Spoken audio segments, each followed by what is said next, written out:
This video is sponsored by Cake Wallet, the easiest open source wallet to store Bitcoin, Monero, and Litecoin securely on mobile and desktop devices.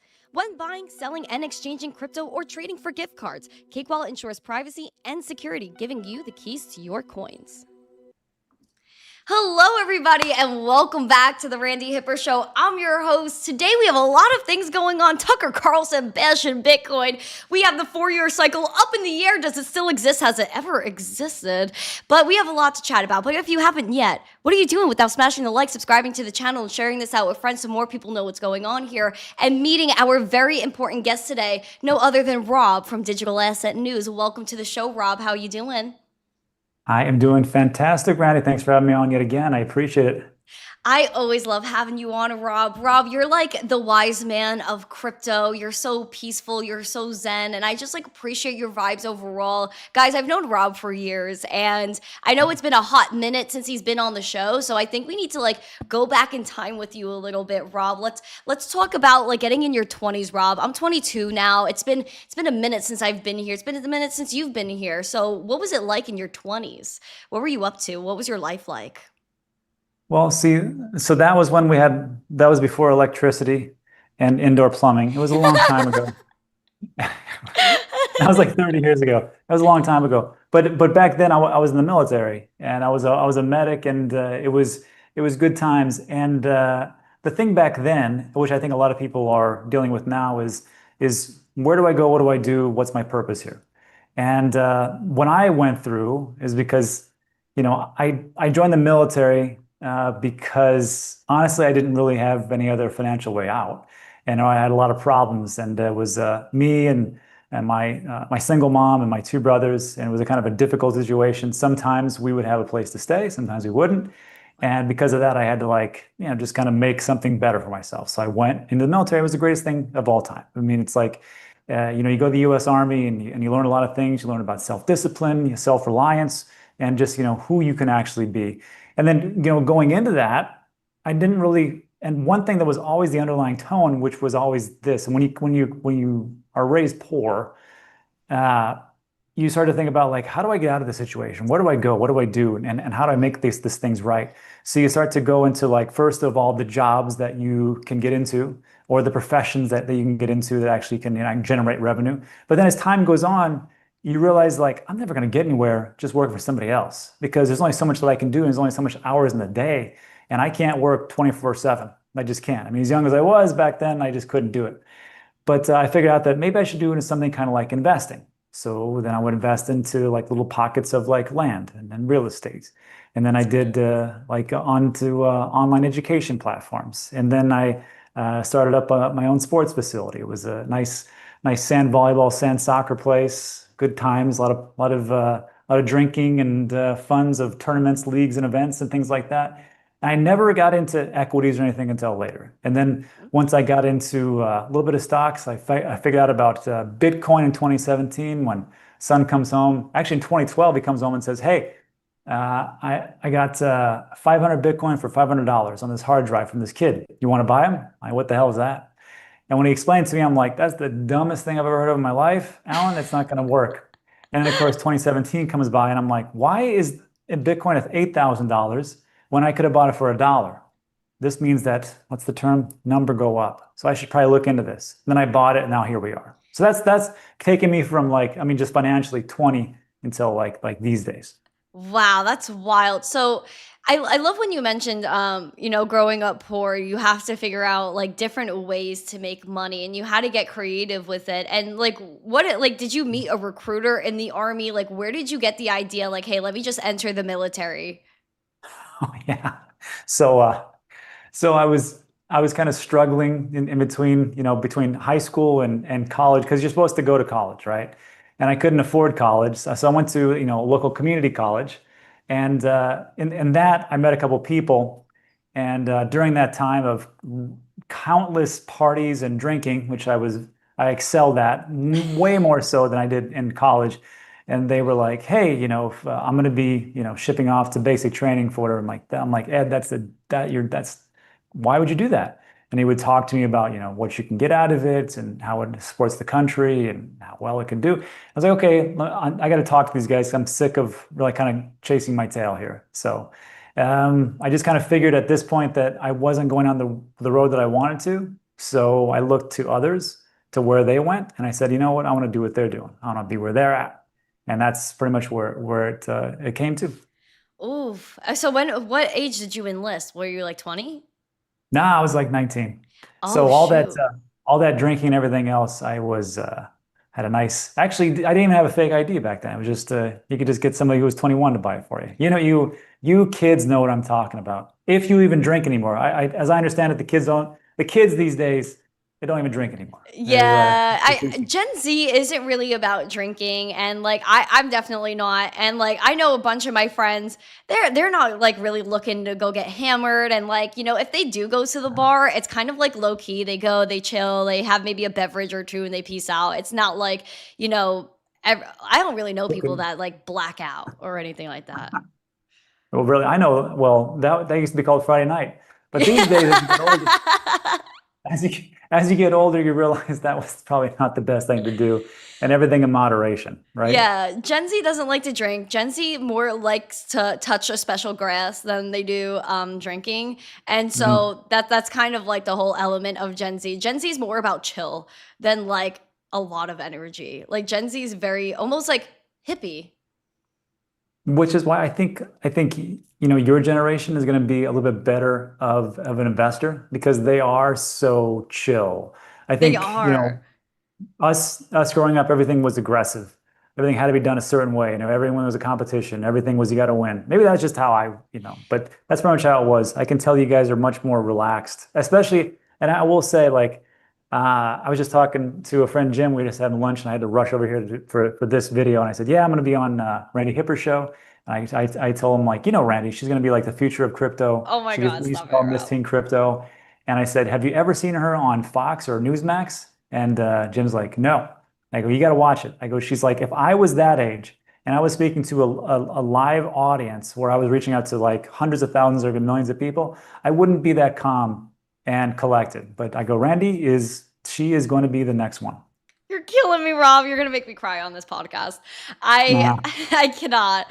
I mean, I really do try my best out here to do what I could to spread adoption, and there's so many things I'm working on right now. But all in all, though, I mean, Gen Z is. I actually saw a TikTok on this the other day where like a lot of like millennials, even or the boomer age, they're making videos about how they work with Gen Z because we're entering the workforce now. And it's kind of like if you give a Gen Zer a 9 to 5, we will pull up at 9 and we will be leaving at 5. Like there's no like, oh, I'm gonna get there at 7 a.m. and work extra on my computer, or I'm gonna stay an extra hour at work. No, Gen Z's like Yeah. when we're done, and that's what it means. And because a lot of jobs are like, oh, if you're not early, you're late, which I kind of subscribe to that. Like me, I'm always early for everything. Like if I have a reservation at 5, I'm there at 4:50 or 4:45. Like I don't mess around.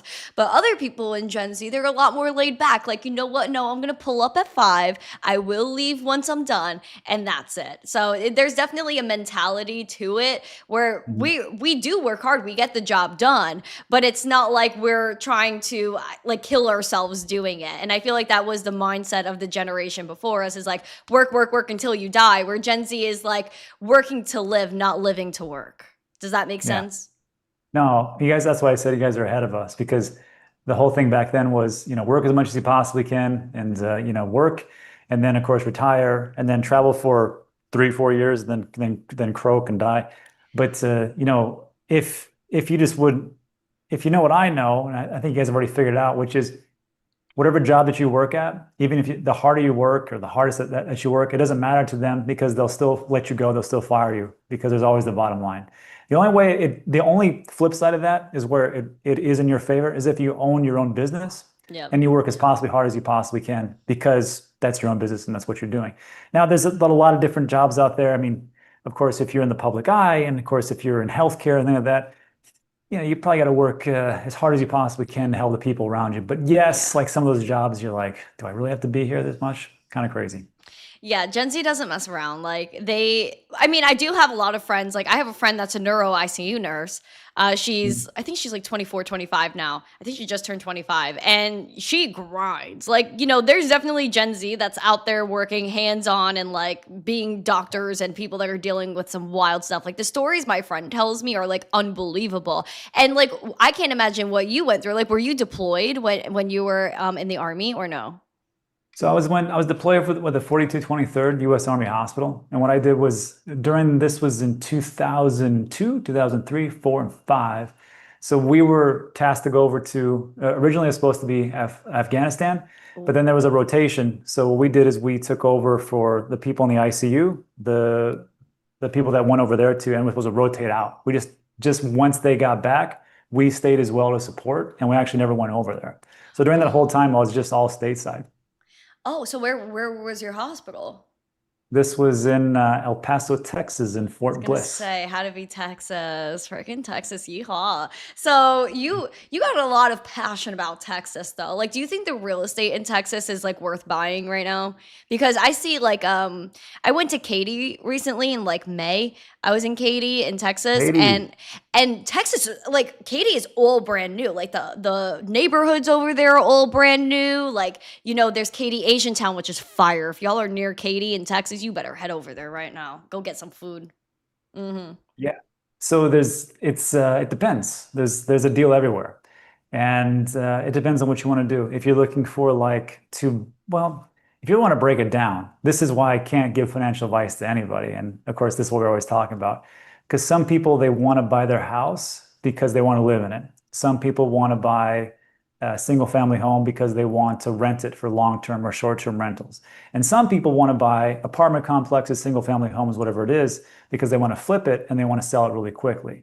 So in that situation, there is deals all over the United States. However, right now, and people have and like me and Ben go around about this on NFA Live, and he's like, Rob, why are you buying real estate or properties when you should just put it into Bitcoin? Because it goes up so much. And I'm like, Yeah. I know it does. And so here's a great story for everybody thinking about if they want to buy or not. And things can change on a dime. I'll just say that. In 2020 and 2021, and around that time when I moved down to Puerto Rico, the first thing we did, me and the wife, is we bought a condo down here for 180,000, right by the beach. Very nice. That's not This bad. is before the prices went skyrocketing, right? So in 2020, 2021, Bitcoin was roughly around 16,000, 15,000, somewhere around there. So we paid it in cash, which was, we could have put it into Bitcoin. Didn't put it into Bitcoin. Sold that property in 2024 for 300,000, which isn't too bad. But if you realize what you could have done and put it into Bitcoin, gone this whole way, it'd been pretty good. Now, there's a caveat there. And the caveat is, let's say that you would have taken those funds and we would have bought it at, let's say in the tippy top of 2021, around $60,000. Let's say that we bought one for 120,000. So we could have had 2 Bitcoin. We still would have been up at this point. It would have taken us 4 years to get here. We wouldn't have doubled because we're at like 110 today. Correct me in the comment section. And then during that whole time for those 4 years, when you buy it, depends on what you're doing with it. Are you going to do an Airbnb, VRBO, Expedia type of thing where you're going to rent it short term? You're going to buy that property, stick another $100,000 into it, then flip it. Then maybe you make for the 120 that you get, maybe you get $280,000 or whatever else it is. And how long is that going to take? So when we talk about properties and things like that, it's like this big thing where like, what do I do? What's the fastest horse? Is it going to be something like, I'm going to go Bitcoin, I'm going to go Ethereum, or I'm going to put my life savings in a fart coin or whatever it is? Or, or am I going to say, you know what? I want to diversify the portfolio a little bit. And I know people say like, why you diversify your portfolio? Just go all into one thing. It is, I just don't subscribe to that either. I know. But I'll tell you this, you know what's nice? And this is as you get older, you just want more peace. The guy, the guy with no worries is the winner at the end of the day. Amen. So everybody who's like, they're renting and it's hard to make ends meet and you're dealing with overhead and stuff like that. Wouldn't it be great just to come back to a place, small little place that you own, that you don't have to pay for? You know that, hey, I've already paid off that mortgage, and it feels nice. What's even nicer is if you don't have crazy HOA fees. And what's even nicer is if you don't have taxes. Unfortunately, in a lot of places, almost, well, in the United States, you're stuck with taxes anyhow. So you got to think about that. Oh And in yeah. some places, you don't have HOA fees, and that's it. But You're lucky if you don't have an HOA. yeah, you're real lucky. So like again, like it depends on what your goals are, what you want to do. If you want to like, hey, I'm young, I want to travel around and do things, rent every place you can. Because people like me, the property owners, guess what? We got to increase the rates because the taxes go up. We got to pay those taxes. We have overhead because we have to fix the damn ACs, the plumbing. We got problems with electricity. We got to do all that stuff. But if you own Bitcoin, you're not replacing plumbing lines. You're not dealing with HOA fees for your cold storage device. You're just taking that, appreciating, and you're doing whatever you want to. Again, it's all what you want to do. Yeah, because, especially like in my position, right? I'm 22, just got an apartment. I'm renting it, obviously. I'm not like ready to buy because I don't think I'm worldly enough. Like, I feel like I need to experience different states and see what the culture is and see, like, okay, where do I want to like plant my feet forever? And so, like, right now, like, I'd rather rent these apartments because especially down here for, let's say, you could get a 2 bedroom. Some complexes are like 2,500 for a not a 3 bedroom, a 2 bedroom, which I would argue isn't terrible, and the square footage is like pretty okay, and you get all these amenities, right? So it's like if you're like with a roommate, you're splitting, and you want to get a 2 bedroom, it's honestly worth it to rent and put like save that extra grand on the side, that instead of paying the full 2,500 for a 2 bedroom, you're going to pay less than that. And then you get all the amenities and you're living your best life. And then whenever you're sick of your roommate or you're sick of your area, you just pick up and go somewhere else. And I feel like that's a great advantage to have, especially as a young person. Yeah, exactly. That's why it's so different. That's why we can't really say like you do this and you do that because Yeah. my goals aren't your goals. And Yeah. that's what happens. Like ideally would I like to put what I'm paying now in rent into like building equity in a property? I mean, yes, but then at the same time it's like I don't want to live in that thing right now, and I'm not in an opportunity to like pay for an apartment to have fun and then like a property to, have as an investment, build equity and maybe rent it out. Like that's ideally what I would like to do. Let someone else live in the house, and I basically use that to pay off my rent and then some and have fun. I will tell you this is a nice hack, a nice trick. Ooh, tell I me. had a I had Mark Kohler on. If you or your audience don't know, he's a lawyer and a CPA, and he specializes in keeping rich people rich. Essentially, is what he does. And it's not about tax avoidance, it's tax minimization. And when he was on the show 2 weeks ago, these are things that even I didn't realize, because of the Donald Trump big beautiful bill that came out. He said, "Did you?" And he goes, "This is why a lot of crypto people are coming to my law firm. It's because did you know?" And we talked about capital gains. And he Oh, says, "If you're stupid. right," but he says, "Did you know that for the big beautiful bill, you can take the gains of," he goes, and he used an example of like, let's say we take 1 million, right? So, let's say the cost basis is 500,000 and it goes to 1 million. So your tax liability is $500,000 in that range. And you have to pay, if it's short-term capital gains, it's whatever your tax bracket is. If it's long-term capital gains, you're looking at 21% plus state. He goes, did you know you can break down the real estate that you have? And you can break it down from the land portion, which you can't deduct. You can break down the actual structure that is on the land, and you can break that down and take it as a depreciation right up front, and you can offset those capital gains from what you had from crypto. So the example was, let's take that 500,000, let's break it down. You got 380,000 after the land is deducted, right? You take the 380,000, you stick that right into a property. And you say, I'm going to buy that property that you have, $380,000.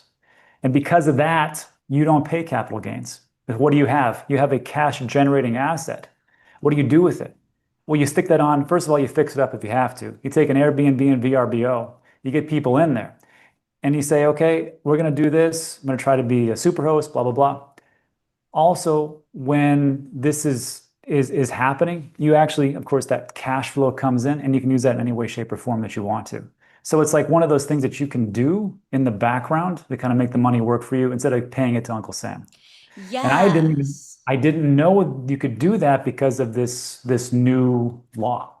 And so you have to look up Mark Kohler, Kohler, and you can have him on your show. And I'm sure he'd love, trust me, he loves to talk about it. Let me tell you. Oh, absolutely. Yes, I see him right now. Tax and legal advice for small business owners. I would like to have a little conversation with him. Okay, that sounds absolutely amazing. Everyone in the chat, make sure you're liking as we're chatting about really important things over here. We're really figuring Oh, out finance. yeah. And there was one thing I was trying to remember. I lost my train of thought, which was this. If you want to be a property manager, it sucks because they're going to contact you at like 1 in the morning. There's no electricity. Hey, they're going to contact you in the holidays. Hey, guess what? I can't get into this house. What's the Wi-Fi password? It's like ridiculous stuff. Or you need something fixed. If you don't want to be hands off and you already took those tax deductions like we just talked about, and you have this money in there and it's already set, and you want to be free because you're, early 20s, and you say, I'm just going to be a property manager. I'm going to pay between 15 and 20% of revenue, let them handle everything, and I get 80% of revenue. Those funds come in. I take those funds that would have just been sitting there or went to Uncle Sam, and I roll it into another investment, whatever that investment is. If that's crypto, if that's equities, if that's gold, I don't know, whatever you want to do. But of course, that 20% that you're paying for a property manager, that's also tax deductible because you're paying somebody. Yes, yes. Okay, yes. Because especially like a lot of people that do Airbnbs, obviously they don't live there. And so they need someone that's going to go check out the house, make sure everything's good, make sure cleaners show up or whatever it is. Because also like paying all the cleaning services does help you roll that money somewhere else as well. Yeah, and then cleaning services, you can charge a higher fee for that, and then just pay the cleaners that you have. Like that's what we do. We have a couple different groups that we work with for our different properties, and they go ahead and clean. So it's like you have job creation in that way. And then we have people that are plumbers and electricians that we have on like standby, not standby, but like, hey, if I need you, I'll pay a little bit more, but come and fix my place. Sure. And then everybody's happy. So it's a big circular economy, Randy. It really is. Yeah. Because a lot of like my friends I was doing a lot of house hunting with friends for the past few months. And a friend of mine, she wanted to get a townhouse. But then like we were looking at townhouses. One, they were like ridiculously expensive, not in the best neighborhoods either. And then the HOA. So dude, the HOAs were stupid because like some of them were like $300. At least you got a freaking pool. But then another one, I remember going with her. It was like 380, almost $400 a month for a freaking HOA, and there was no pool. I was like, "What are you paying for? The freaking cracks in the concrete?" I mean, I don't know. I was bewildered by it, Rob. I was actually bewildered. And I was just like, what's the point? She was like, you know what? I didn't find anything I liked. What she ended up doing? Renting another apartment. So, I mean, it's just like the quality of what you're getting isn't great unless like you're in somewhere where I am where there's a ton of new construction, but you are going to pay the price for it. I do think we're going to hit a cap on it though. I was having a conversation with someone yesterday because in Miami and different places in Florida right now, because of the mass exodus over the past few years from the north, everyone's coming down here. But I really do believe they're going to hit a ceiling. Like, I don't think there's going to be enough people to fill these apartments, and they're going to have to lower the rent. I mean, the rents right now are stupid high. Yeah, and you're in Florida, right? Yeah. And one thing, remember we were talking about land taxes? Of course, you're never going to get away Yes. from that, except for Ron DeSantis Yo, is talking about, Ron. yeah. And he's talking about like that would be the only state in the US which has no property taxes. But it makes sense though, right? Like if I buy a car, I shouldn't have to, pay, of course you got to pay for registration fees. I get that. So that's essentially what people would say, well, it's kind of a tax, but just to tax yourself on a vehicle every single month, or like a TV that you buy, or like a computer that you own. Like, why am I paying taxes every year to use it? Like I bought this. This should be free and clear. Amen. Yeah, I agree with that. And like even a lot of people I know are like, in the military or whatever, and they're trying to use like VA loans to their advantage because even like I was doing a lot of back and forth with people that were looking at their VA loans, and they were like, okay, even I have this loan, but then after a while you're strictly just paying off the interest, and it's going to take you like a million years to pay off a house that's like, let's say 300K. So I feel like unless you have like a stupid amount of capital, but then even then, depending on the loan, like you can't even like pay it off before a certain amount of time. And because they want you to keep paying the interest and they want you to stay in their bubble. So I feel like is the best way to buy property is if you straight up have the liquid cash, or do you If get you loans? See, that's just it. Like it depends on every place is different, but if you're That going is to get a true. loan, but if you're going to get a loan, there's two types of loans. There's usually like bank loans, which right now I think we're looking at 6.75% I'm not for sure how high it is. Or if like you're in somebody like me who is in Puerto Rico, and the banks here are extremely slow and it's very hard to get loans, you're going to go to hard money lender. And those guys are just straight up cash, and they're going to charge you like 10%. Why would you do that? Well, you would do something like that because you have a fantastic property that you're going to gut and you're going to flip in a small amount of time. So if you do that within 12 or 18 months, it works out.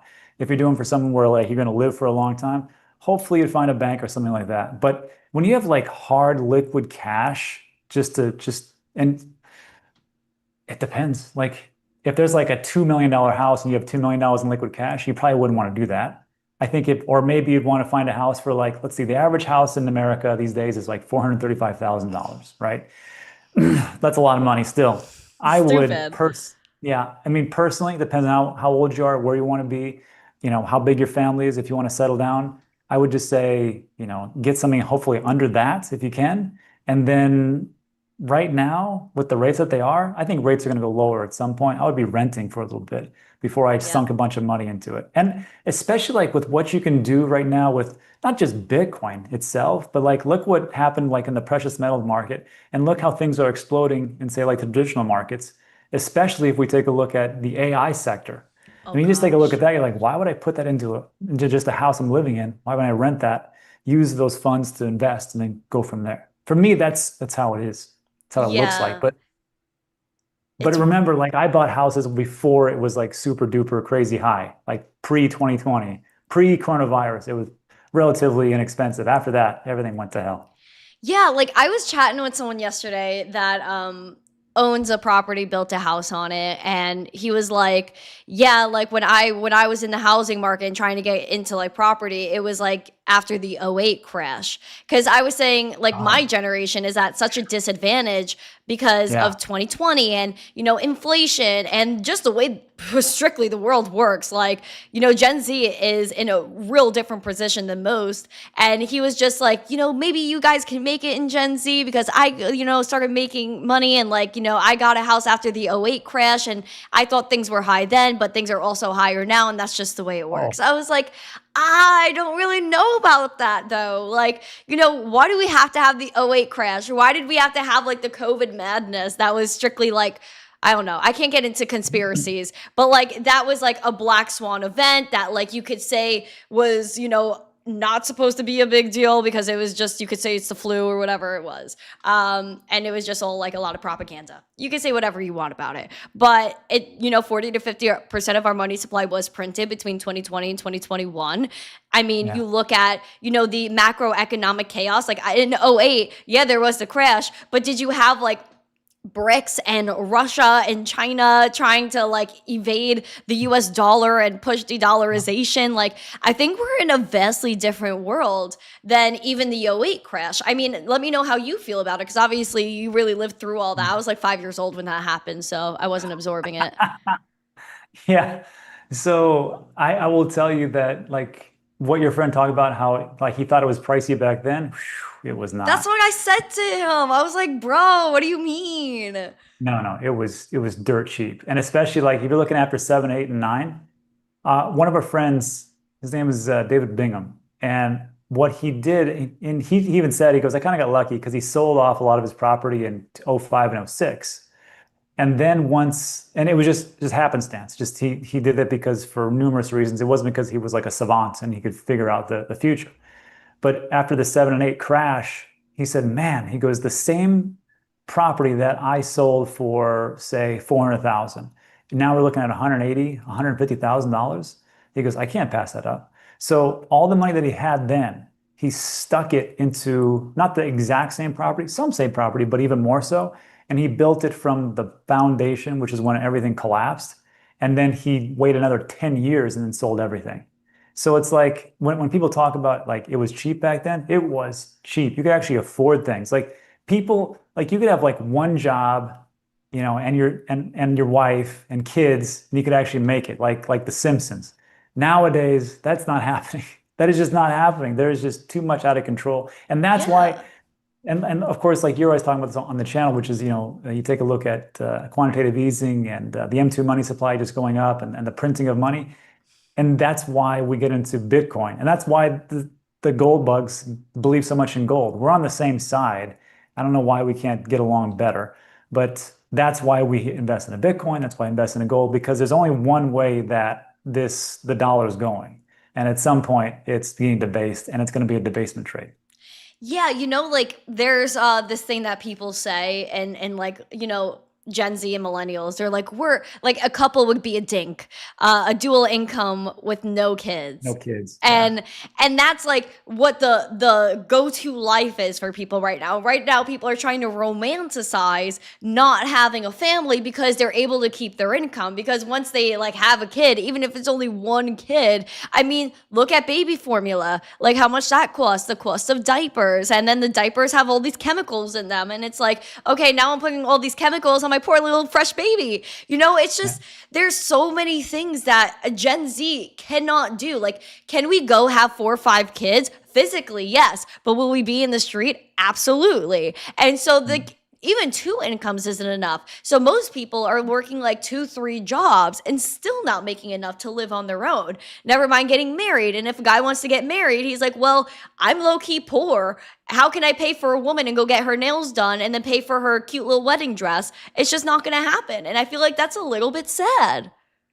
Yeah, it's a lot of it sad. And and Elon Musk talks about this. It's about the population as it starts to dwindle and fall even faster. There's a specific metric, I forgot what it was, but the The rate birth of rates? birthing Yeah. and yeah, the birthing rates in America are plummeting so fast that at some point we're going to be essentially wiped out because we don't have enough people. And especially if you think about it this way, you talked about baby boomers in the beginning.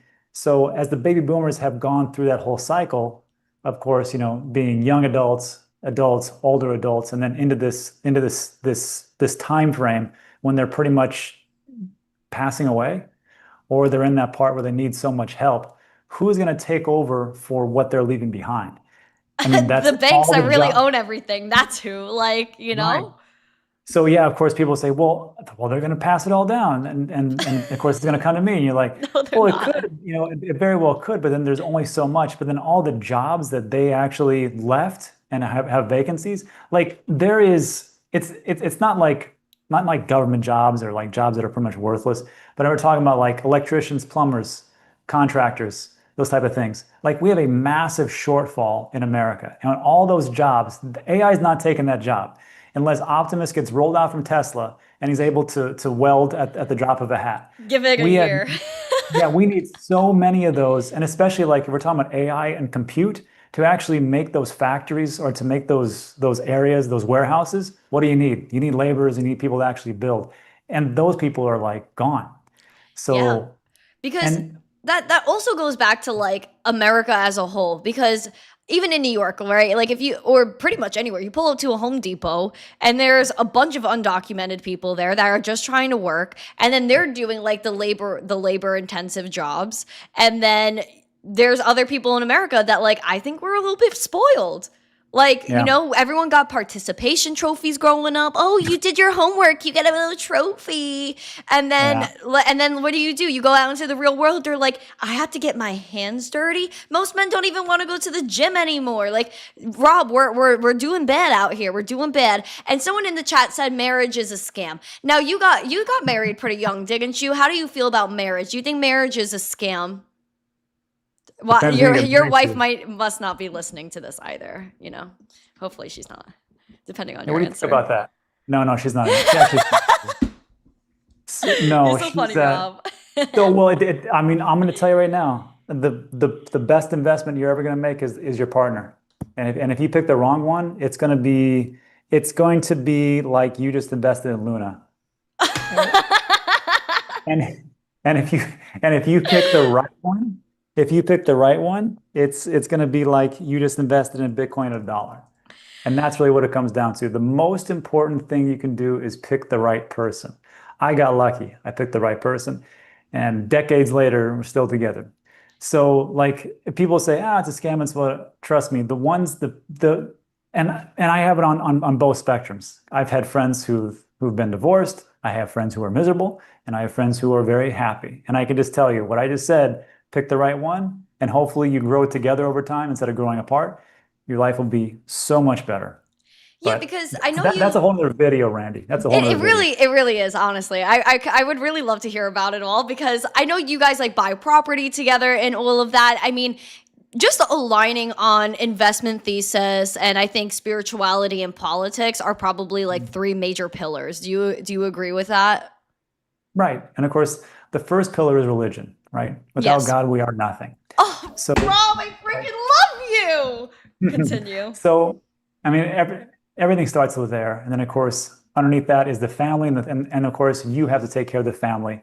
And underneath that is everything that you want to do, whether that be the job, your ambitions, the workforce, the investments, everything else. So everything just starts in that. If you just focus on that, things kind of work themselves out. Yeah. Oh, Rob, I freaking love you, man. Like, I can't. Your answers are just so perfect. It's just like, Mhm. I think Gen Z is having a real, like, come to Christ moment.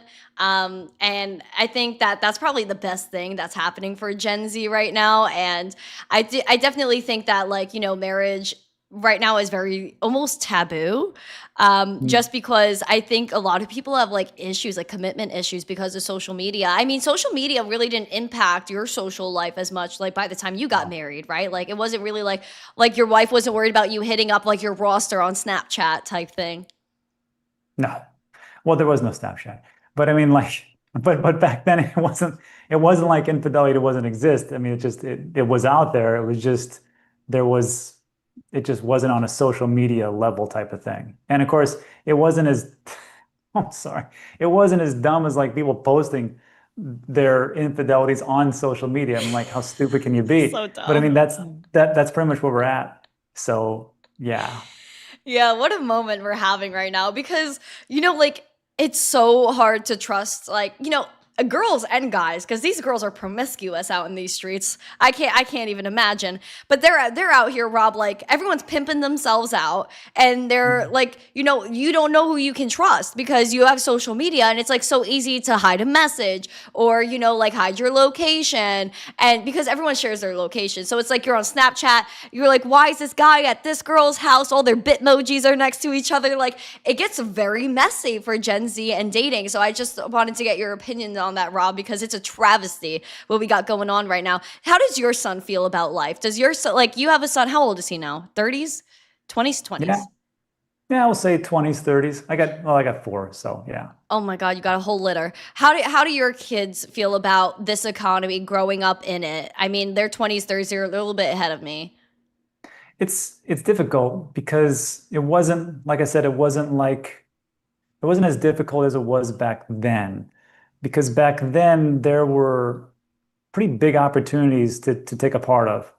And now it seems like if you don't know where to look for those opportunities, it's just much more difficult. Another thing is this is that like when I was growing up, the theory and the mentality was, okay, so if you have family, and then when the family passes on, then they pass it to their kids. And that was like the thing that was just done. Yeah. But now as we've gone farther, me and my wife, we realized like, okay, that does the kids no good if we're just helping them when we die, because we might live to 90. Who knows? I mean, with all the longevity. So now our kids are like what, 70 and 60 and 50 or whatever. So you're like, okay, how about if we just help them as throughout life and time to give them a leg up? So you do it, and of course, that's the whole job of, you're supposed to be there, make sure that the kids can, be successful as much as possible without like ruining their lives and, butting in for everything. So you just like, look, I gave you as much as I possibly could, and try to set you on the right path. Should work out. If you need big help, come to me. But you have to take care of yourself. I'm going to help you with this, this, and this. If you need help with like down payment of the house, things get stuck, you do that. And it's like there's always a fail safe built in, and that was pretty much it. So we don't wait till we're dead to give them everything. We just help them along life and their little milestones. Yeah, because like I've kind of seen it all. Like obviously I don't have a fail safe. Like I have no family that's coming to save me, which I guess it is what it is. But also like, Neither, just neither did I. Neither did I, Randy. So I know yeah. what you're going through. Yeah, we're in the Yeah. same we're the same, Rob. But I definitely think that like, being able to like train your kids in a mindset like anti-participation trophy type parenting. Like, hey, you know what? Like this is what the real world looks like. Honestly, that's why I'm grateful for the experiences I have gone through because I think I've experienced like the realest of life and just like struggling and going to the bottom and having to rebuild yourself. I think is something so valuable that I think a lot of people now are almost too liberal in that mindset where they think they should be given everything that like, oh, this is owed to me, but like you didn't do anything to get there. And so I definitely think like giving your kids that mindset like, hey, do it, do your thing, but like you are going to be there at the end of the day, which is very nice. You know what's funny? It's like as I was growing up, I kind of felt the same way a lot of people feel right now. I'm like, why can't I just get things? Why can't I just like have things? It'd be so much easier if they just Yep. give it. And then, like as you get older, you just realize that life's tough and life's hard and nobody around you really cares much. You just you have to depend on yourself to be successful, and that's it. And that's Yeah. like with you, Randy, what you've done. I mean, you've come essentially from nothing. You build up this nice little brand. It's looking good.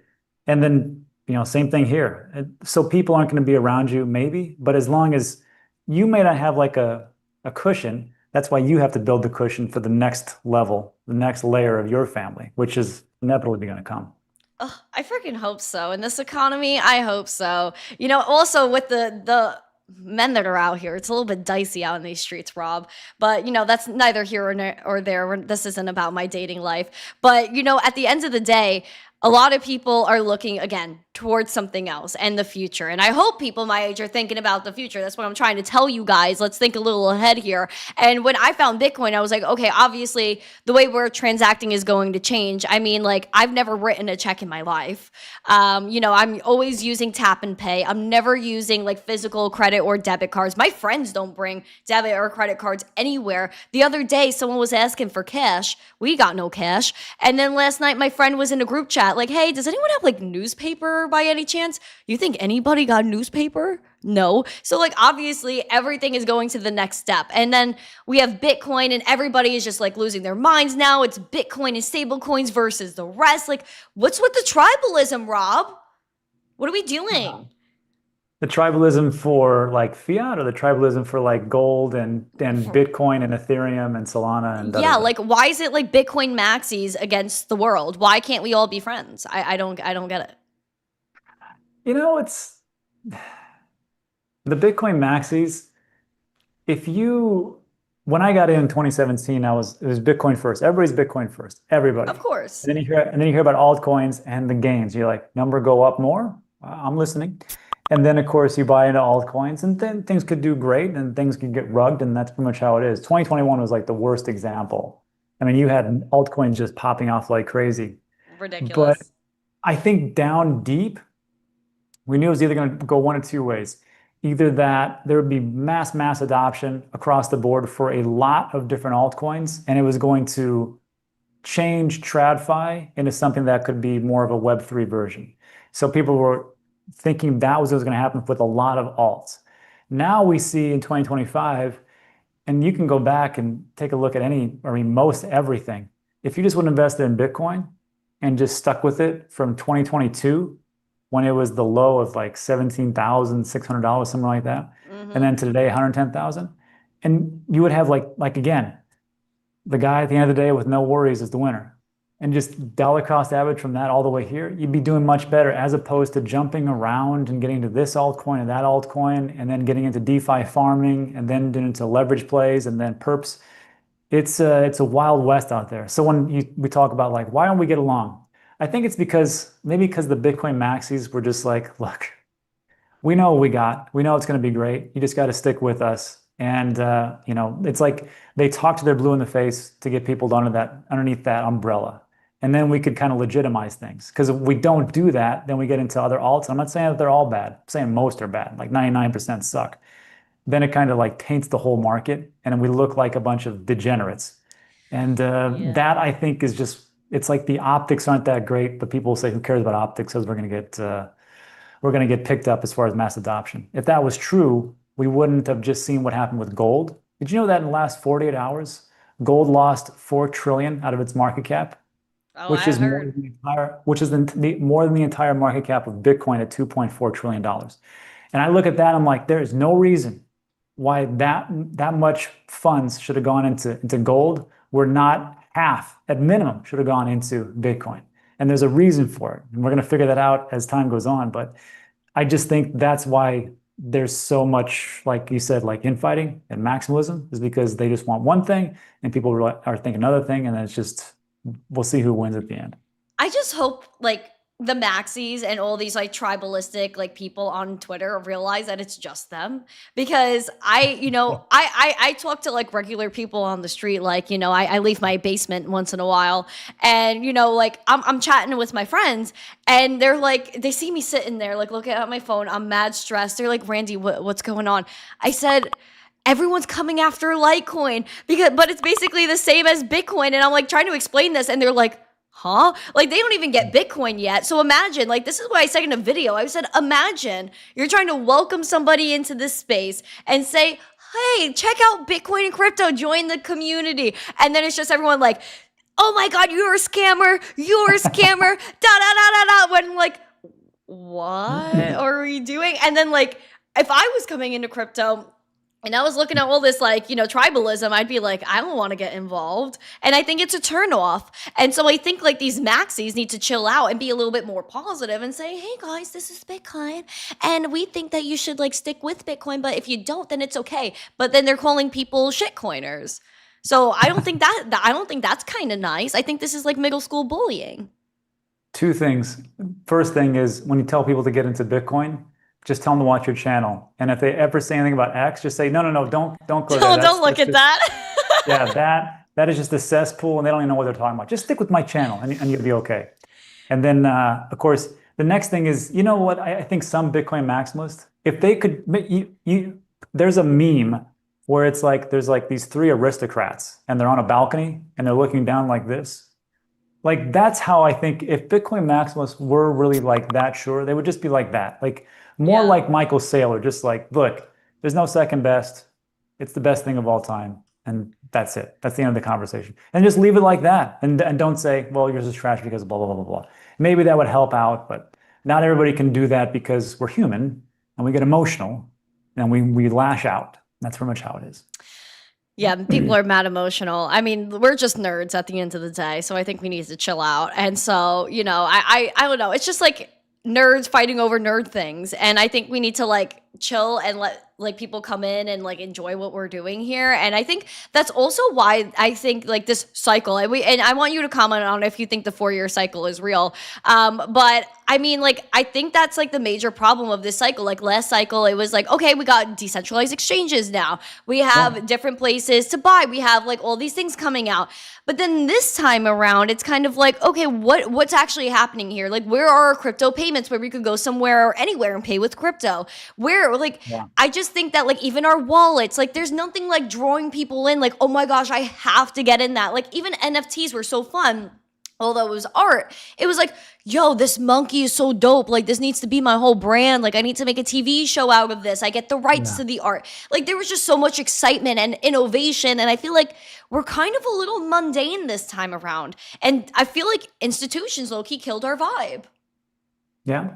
If you look at, and we were just talking about this today, Ben threw up a chart where he talked about 50% drawdowns or more in the history of Bitcoin.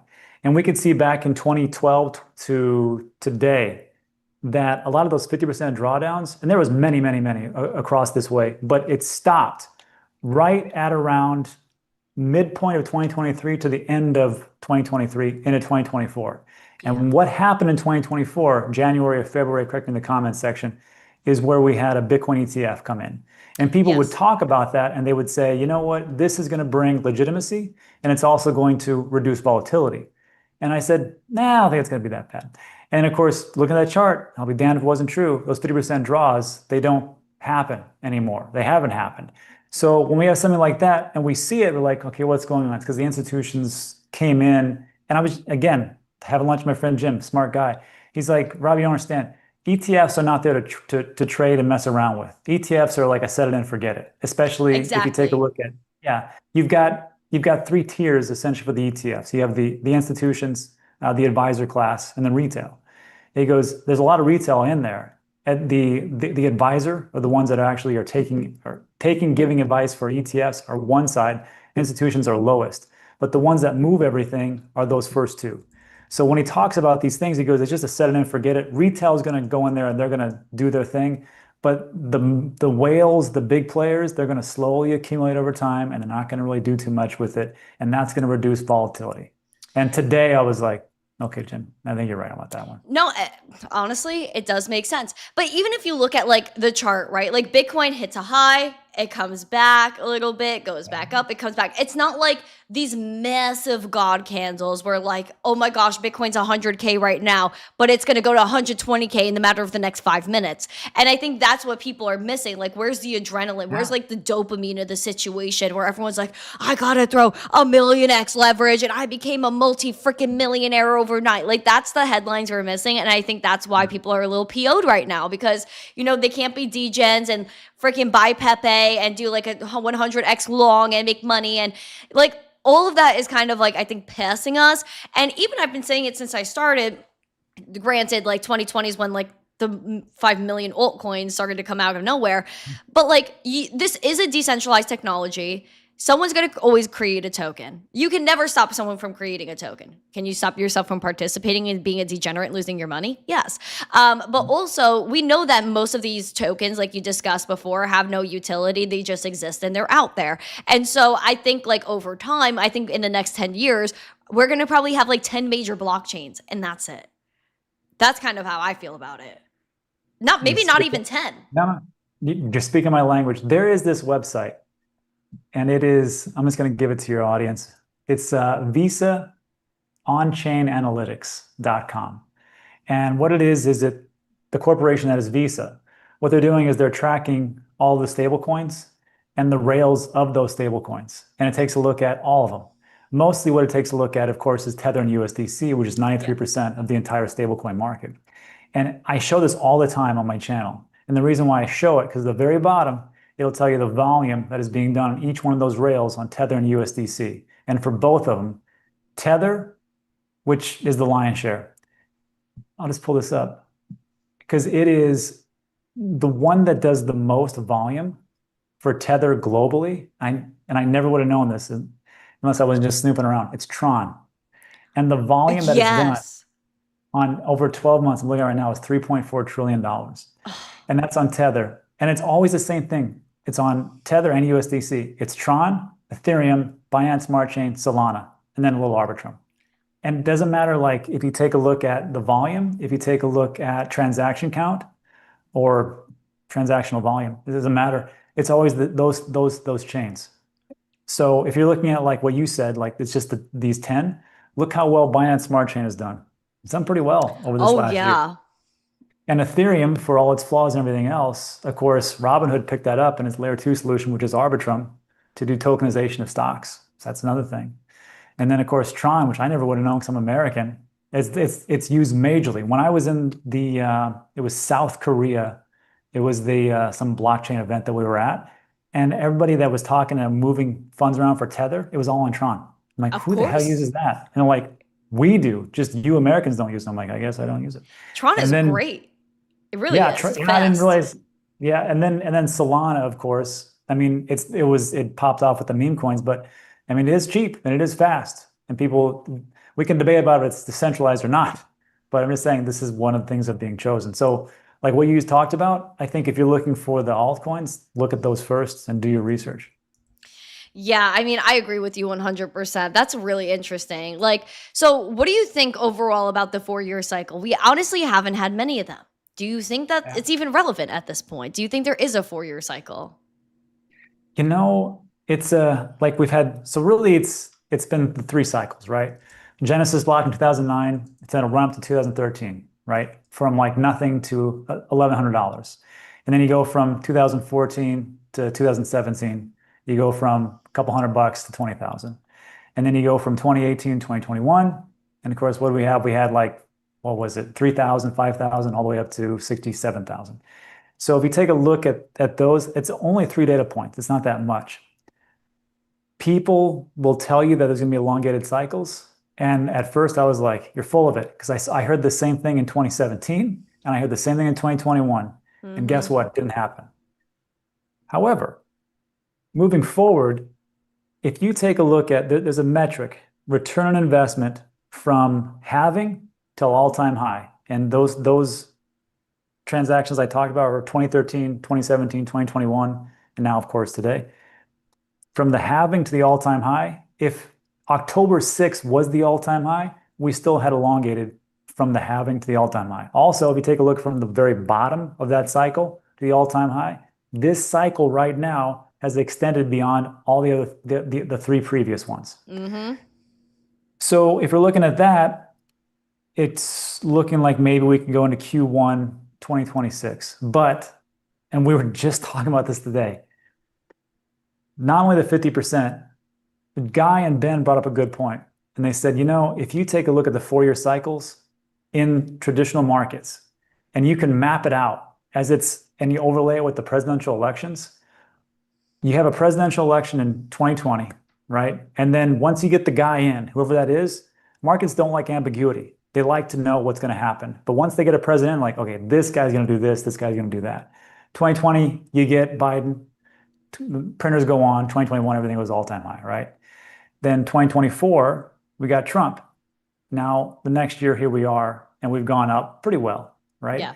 But what always happens in between those 4 years is the midterm elections. And let me tell you, the markets don't know who's going to get elected in the House and the Senate. And I think if you're looking for like a bear market, or because the markets don't know exactly what's going to happen, because when those guys get voted in, who are they coming with? Who voted for their, or who donated to their campaign? Who are they going to pay back because they're all corrupt? Newsflash, all politicians are liars and corrupt. So once that happens, all these midterm elections, just overlay that with the Bitcoin chart and you kind of see where it is. So if we do get an elongated cycle, okay, I'm looking at Q1 2026, but I still say that we got, if we don't start going up massively by mid-December, boy, we got problems. And then I think we'll go elongated. So that's the best I can give you. No, you know that. Guess. No, that makes a lot of sense as people are smashing the likes, because I was chatting with someone the other day, and because I want to do some big things, and we could talk about it later, Rob. But like, there was the guy was explaining to me that with politicians and especially legislators, they basically, again, like you said, before they get elected, they say they need X amount for their campaign, and then like whoever donates to them like the largest amount, then they're kind of owing that donor to pass certain legislation to basically like, you know, schmooze. So that's how it goes. All of politics is run on money. And then again, what is money and like the corruption funded by? Fiat currency. And so it's like the lack of transparency there is to say like, okay, here's someone's campaign, there's money coming into their campaign, where exactly did it come from? And then you can see people's agendas based off that, but they don't want you to see that. That's why everything's so private. And so that definitely unlocked a little piece of my mind earlier, because I was like, okay, I knew like people get funded, they get like basically like paid to pass certain things, but now I really understand how it works, and you kind of just have to like play the game if you're going to do it, because it's so corrupt and it's so like swampy, like literally the swamp. It's so freaking deep that like, if we took away the lobbying and just really had these politicians focus on what they truly believed in, then like the political system might fall apart without the money fueling it. Yeah, and then also like, do you get the best people? Exactly. And I hate to say that, because they're not the best people. I'm sorry. I apologize for what I said. No.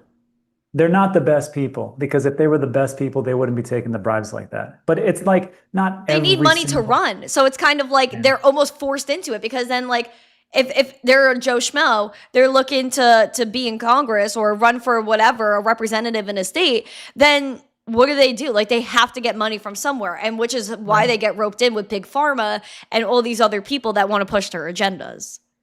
True. Yeah. And this is why well, for me, I can't vote on the president. because I live in Puerto Rico. So, Oh, wow. I didn't know so that. yeah, so we can't. I mean, we can vote for the governor of Puerto Rico, but I mean, essentially what it is when I take a look at just politics and looking from the outside in these days, I just see a lot of corruption and I see a lot of money exchanging hands.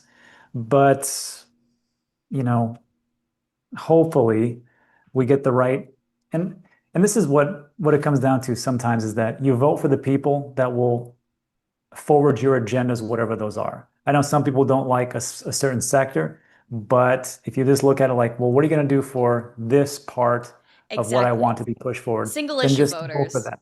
Single issue voters. And sometimes like you're like, well, no, this one's just really good. And then you find out like they suck at it. It's just kind of getting into the right person, voting the right person in, and hopefully they do what they said they're going to do. Campaign promises kept. Yeah, no, I'm 100% with you, and it's a little bit rough. Honestly, that's a whole different podcast. But yeah, no, politics is rough. But at the end of the day, if we could just do something, doing what we're doing right now, then that's the way. And like, I want to help pass legislation. I want to do all these things. But am I going to get deep in the swamp? The answer is no. I'll be an advisor though. I'll be there to help write the laws, but I'm not going to be there to be a politician unless something drastically changes and I'm a multi-bazillionaire and I don't need anybody to fund me. But then they might take me out because they're like, I can't buy her and she's actually going to change the country. That's a crazy thought to have. But nonetheless, we are getting after it in crypto, and I am ultimately bullish. Rob, how do you feel? I want you to share with the audience one thing that is on your heart. It could be about the pool in your background, your multi freaking property endeavors. It could be about marriage. It could be about your children. Like, bless us with your knowledge, Rob. Uh, the thing that I'm worried about, and this is what I'm trying to get to everybody, is just to stay in the game. Because I think a lot of people, they get out. Like, I got a friend here, he's kind of an XRP whale, and he hangs out with these other XRP whales. And he talked to me a couple of days ago. He's like, hey, man, this guy's name, he's out. I'm like, what do you mean he's out? I'm like, he said he sold everything because he's sick and tired of waiting around, and he just sold millions upon millions of XRP. Oh, And shit. I'm like, is that how everybody feels? He goes, yeah. He goes, everybody's just tired. And I know everybody right now is tired because things are stagnant and not going forward. I mean, the other stuff is the other stuff. But I think if you can just stay in the game, and it's almost like we're running the marathon. And those first 20 miles, you're running with your legs, then you're running with your heart. And at the very end, you're just running on your tears. So I think we're right at that part We're where running it's with the like tears. we're we're close to the finish line. Just wait a little bit. You're gonna like where we're going. Oh my gosh. You know what? I agree with you because I always say keep calm, hodl on, when in doubt, zoom out because Bitcoin Yeah. is the best performing asset of all time. And it's going to continue to go that way because money, fiat currency, is designed to fail. And Bitcoin is the only money that you can't fake. You can't fake energy. It's created for a reason. It blew my mind when Elon was like, yeah, we actually found like magic money computers. Like you could just type in amount of money and send it to God knows who and God knows where. And that's very worrisome to me. So at least we have something transparent and truthful and honest. And that is Bitcoin and crypto. And so bless everybody's hearts. Bless Rob, his wife, and his kids. I am so happy that Rob joined us today. He's an absolute icon. Everybody in the chat, if you have not yet, bless your hearts and please go ahead and subscribe to Mr. Rob. He is amazing. Rob, where can everybody find you? Usually on Coronado Beach, right here down the street from me. But yeah, if you're looking for like YouTube, just digital asset news. Can't miss it. Yes, please look him up. And when do you go live with your boys, Ben and Guy? Oh, we go. So yeah, Ben from Into the Cryptoverse and Guy from Coin Bureau. We do a live NFA live show every Thursday at 9 a.m. Eastern. So this week it was on my channel. Next week it'll be on Coin Bureau, and the week after that it'll be on Ben's channel. And we do it every Thursday, and we just kind of bounce ideas back each other and ask some questions. That's beautiful, Rob. Thank you for that. Thank you for joining the show. Everybody in the chat, thank you guys so much for being here. Keep calm, hodl on. Let's get after it. I hope you guys enjoyed this interview. If you guys want more, please smash a like, subscribe, and share. And let me know in the comments who you think we should have on next, even though there's nobody better than Rob. Have a beautiful day. Happy Thursday. I will see you tomorrow, as I do every day, Monday through Friday at 9:45 a.m. for the Daily Zest. I will see you guys later. Stay zesty. Peace. You guys.